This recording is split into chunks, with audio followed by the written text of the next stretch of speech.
What's going on, y'all? Your boy Darius the Great here, back again for another video, and as promised, I am bringing you my review of Zack Snyder's Rebel Moon, Part 1, A Child of Fire. Watched this movie on, what was it? It was Saturday, maybe, was it Friday? No, it was Friday night I watched this. Right after I got off work, I watched it. Not while sober, I'll tell you that much. I'll be completely transparent. I was not sober while watching this movie. I was doing a drinking game to see, I would like drink every time there was a slow-mo scene. And there was a lot of slow-mo scenes, because Zack Snyder loves himself some slow-mo. But actually, by the end of it, I didn't come out feeling that, that drunk, that crazy, man. I was like, interesting. And there's a reason for that. And that is because this movie is not that long. Not a whole lot happens in this movie. And I'll get to that. First off, the whole premise of this film, right? This is Zack Snyder's, basically his Star Wars movie, right? We learned that he had pitched an R-rated Star Wars movie to Lucasfilm that they turned down. And so he took it to Netflix. He retooled it, to be this original space opera sci-fi thing, right? And here we are. Even though this version isn't R-rated, the R-rated version is coming as the director's cut, which more on that later. So, full transparency, right? I am not really a fan of Zack Snyder's work. I'm not, right? Specifically, his DC work. Man of Steel, not a fan of it. Thought it was a terrible Superman movie. BVS, awful. The Snyder Cut, self-indulgent.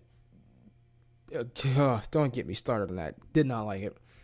But I wanted to give this movie a fair chance. I'm just like, okay, he's finally out of DC. He's done, right? I mean, I know he had that zombie movie that I didn't see either, Army of the Dead or something like that. But I'm like, okay, he's out of DC, got his own property here, own original, his version of Star Wars. Let's see what there is to see here. I'm going to give it a chance. I went in wanting to like this movie. As a matter of fact, during the first 20, 30 minutes of the movie, I was like, okay, I'm into this. I am into this, because when the reviews came out, the critics were tearing this to shreds. They were all going on about how it was so unoriginal, how it was uninspired. It was just, this is just a Star Wars ripoff. And it's just, there's nothing new done here, right? And the first 20, 30 minutes, I was like, I don't see what the critics are talking about. I am really into what Zack Snyder is setting up here. And then the movie kept going. And I was like, okay, yeah, I see what they're talking about, because this movie is unashamedly, it's a movie you've seen before, and I know the age-old expression is nothing is completely original, right? I believe that's an age-old expression. Maybe I just made that up, but I feel like I've heard that before, that there's no such thing really as like a true original thing at all. Like, everything is borrowing something from another idea, another property in some shape or form, right? To help you make something that is essentially original, but still inspired by something else, right?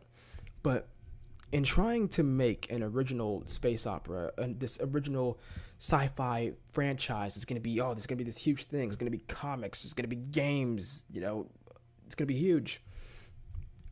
In doing so, I feel like what Zack actually did was copying someone's homework, copying multiple people's homework, and changing a bunch of things around to then present to the teacher as, I did this completely by myself. This is original.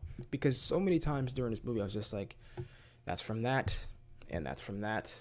Yep, that's Star Wars like, and that's that. I saw that in Dune, which Star Wars already took some inspiration from. And the whole premise of this movie being this woman right here, the main character played by Sofia Boutella, Cora. Kai is somebody else. Cora. Can't believe I remember that there's actually someone else named Kai in this movie.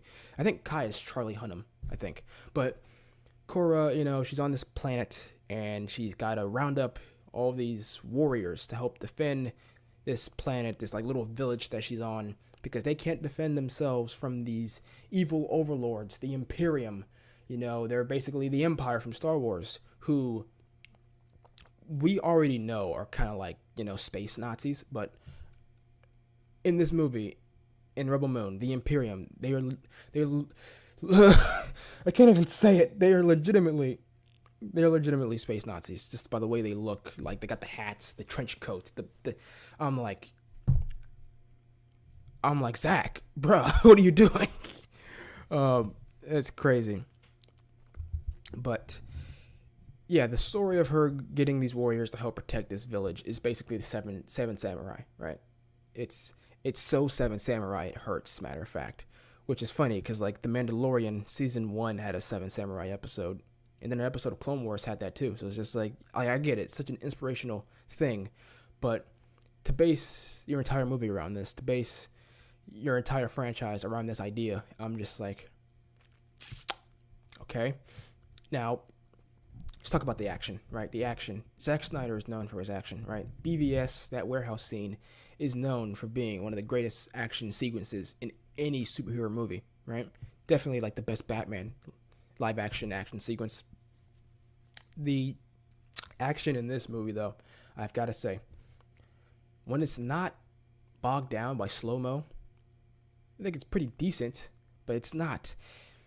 It felt like Zack Snyder held back a lot when it came to the action. Like, I don't know. Like, it's not his best work when it comes to the action. Again, a lot of it is in slow-mo, and I'm just like, oh my god, slow-mo again. Slow-mo again. The biggest problem I have with this movie, right? The story, the writing, the characters, the dialogue, all of that in one sphere is a huge problem because it never does enough to make you care. By the end of this movie, I do not care about a single one of these characters because it's so fast moving. It doesn't try to do any work to make you emotionally attached to any of these people because it's a 2 hour and 15-minute movie, right? And the director's cut is going to be like 3 hours. And usually I'm just like, oh my god, it's Snyder doing his self-indulgent shit. But this movie definitely needed to be longer. I don't know about 3 hours longer, but it definitely needed like put 30 more minutes in here maybe, because when you're meeting these characters, you're going from planet to planet to meet these characters. You meet them and you move on.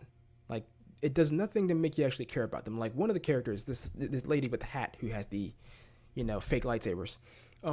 You meet her kind of like mid recruitment stage where like they've already apparently talked to her and she's like leading them to something that she has to go do and take care of. I'm just like, wait, but who is she?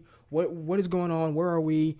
And then like the thing that she has to take care of, this big spider thing. I'm just like, what is this? Like we don't get any answers as to what's going on. I'm just like, they keep it moving. They don't take time to breathe in this movie and it gets you to care about anything that's going on, man. I'm just like, it's the biggest flaw. It's the biggest sin the movie can have is making you not care.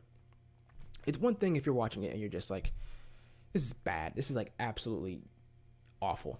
It's another thing to sit there. It's a worse thing to sit there and just be like, I don't care about what's happening.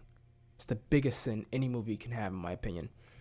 And that is the biggest problem with this movie, man. It's so much like world building stuff, and then it's just a lot of talking, but saying nothing at the same time.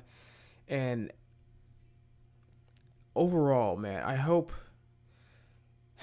the director's cut actually makes me care. I hope the second part, I did my reaction to the teaser for part 2. You can go look at that, man. I hope that movie makes me care. Like I want to like this. I want to have a new original sci-fi because we are currently living in a time where like original IP, man, like it's hard to get that stuff off the ground. It's hard to get an actually good piece of original IP. Everyone is going after established IP, comics, books, games. But to bring something original to the table, man, like that's exciting and I want to like it, but this just wasn't it. It wasn't it. If this movie, look, like the reviews for this movie, for the critics are abysmal, for the audience, like even with the big Snyder following that he has, it's still like, even I've seen a lot of Snyder fans just be like, yeah, this is, I'm not really feeling this. This wasn't as good as I thought it was going to be. You know, because I was sitting here ready for them to be like, "Oh, this is better than Star Wars. Oh, this is better than anything Disney has done in the Star Wars era. This is, oh yes, we have our Star Wars." And I'm just like, looking around, don't really see many Snyder fans saying that, and that should tell you something, man. But anyway, that was my review of Rebel Moon. Let me know in the comments down below what you thought. Did you see it? Do you plan on seeing it? What do you think of Rebel Moon? Also, while you're down there, do me a favor, man. Hit that subscribe button, man, because I'm on the road to 400 subscribers, and I can't get there without your help. So help me get there. Hit that subscribe button. Hit the notification bell so you know every time I upload a new video. Also, run up the likes, man. Just run those likes up. Click that like button so many times, man. Helps the channel out immensely. And I will see you guys in the next video. Peace.